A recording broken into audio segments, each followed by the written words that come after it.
কেমন আছে সবাই? আজকে আবার একটা কুকিং ব্লগ নিয়ে চলে এসেছি। আজকে বানাবো হচ্ছে ডিম ভাপা। অনেক দিন ধরে মনে হচ্ছে ভাপা খাই, কিন্তু আমার টিফিন বাটিটা চুরি হয়ে গেছে ট্রেনে, তার জন্য আর ভাপা খেতে পারি না। তাই এই স্টিলের বাটিটাই করে আজকে ভাপা খাবোই আমি, তাও ডিম ভাপা। তো ডিমগুলো সেদ্ধ বসিয়ে দিয়েছি। এদিকে নিয়ে নিয়েছি দইয়ের জলটা আর ঝরাইনি ওইভাবে। লঙ্কার গুঁড়ো, হলুদ গুঁড়ো, জিরের গুঁড়ো, আর এটা হচ্ছে সর্ষে আর পোস্ত বাটা, আর পরিমাণ মতো লবণ। এইটুকুনি মশলা আর ওই বাটিটা ধুয়ে আর একটু জল দিয়ে দিলাম, ব্যাস। এটা ভালো করে মিক্স করে রেখে দেবো এক সাইডে। এই যে ডিমগুলো আমার সেদ্ধ হয়ে গিয়েছে, এগুলোকে ছাড়িয়ে মাঝখান থেকে দু টুকরো করে নিয়ে নিয়েছি। মশলাটা অনেকক্ষণ রাখা ছিল, এবার এর মধ্যে এই টুকরো করে রাখা ডিমগুলো দিয়ে দেবো। বাড়ি থেকে ফিরছিলাম, আর ওই টিফিন বক্সটা আমার খুব ভালো লাগে, মানে একটু বড় সাইজের, ঢাকনাটা ইজিলি খুলে যায়।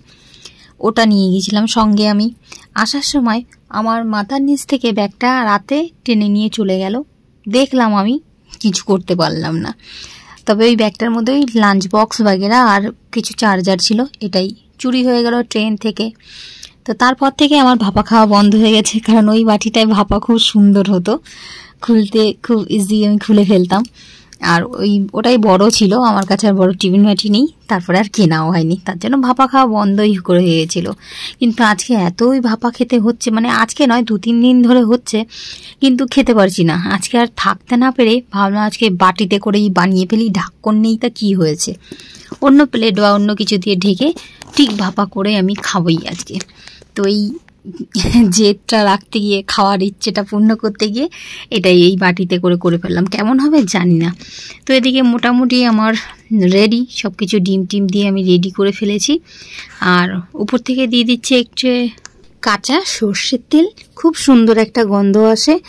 আর তার সঙ্গে দিয়ে দিচ্ছে হচ্ছে কাঁচা লঙ্কা, একটাই পাকা লঙ্কা ছিল তো সেটা দিয়ে দিলাম, আর 3টে কাঁচা লঙ্কা দিয়ে দিলাম। কড়াইতে এই যে বসিয়ে দিয়েছি জল গরম করে বাটিটা দিয়ে, তারপরে এই ছোট্ট থালাটা দিয়ে ঢেকে, বড় থালাটা দিয়ে ঢেকে দিয়েছি।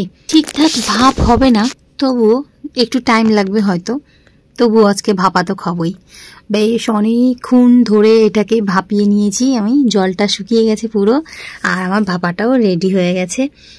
দারুণ হয়েছে, কিন্তু মানে একটু ঠিক সেইভাবে হয়নি, মানে পুরো ভাপটা পাইনি তো, ভাপটা একটু বেরিয়ে গেছে, তার জন্য একটু হয়তো এরকম এই যে জল মতো হয়েছে, জানি না কেন হয়েছে এরকম।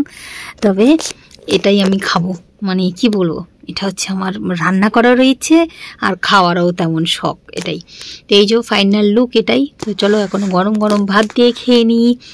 আর কেমন হয়েছে যদি ভালো লাগে অবশ্যই একটা লাইক কমেন্ট করে দিও, আর যদি নতুন কেউ দেখে থাকো তাহলে আমার চ্যানেলটা সাবস্ক্রাইব করে পাশে থাকা নোটিফিকেশন বেল আইকনটা অল করে দিও।